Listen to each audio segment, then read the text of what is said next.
চলে এসেছি জলপাইগুড়ি জেলার ফাটাপুকুরের বন্দনা হোটেলে। এখানে কিন্তু প্রত্যেক দিন 1.5 কুইন্টাল দেশি খাসির মাংস ভাত খাওয়ার জন্য বহু মানুষ দূর দূরান্ত থেকে ভিড় জমায়।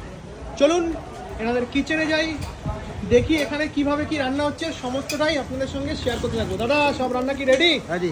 বাহ দাদা, আজকে কি রান্না হয়েছে একটু চট করে দেখিয়ে দাও। মাটনটা, বাহ দেশি খাসি নাকি? বাহ, বন্দনা হোটেল মানেই কিন্তু একেবারে দেশি খাসি। দেখুন কি বলছো? হ্যাঁ, দেশি খাসি, কচি খাসি। কচি খাসি? যে হ্যাঁ। খাসি ঘাস খায় নাকি? হ্যাঁ, ঘাস খাওয়া খাসি? হ্যাঁ, ঘাস খায়, পাতা খায়।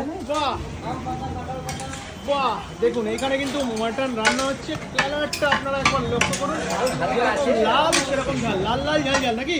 আচ্ছা, আর কি হয়েছে ওই পাশে একটু দেখে দাও। আচ্ছা, এই থালিটার দাম কত দাদা? বেসিক থালি বেশি না, আমাদের 70 টাকা। 70 টাকা, এর সঙ্গে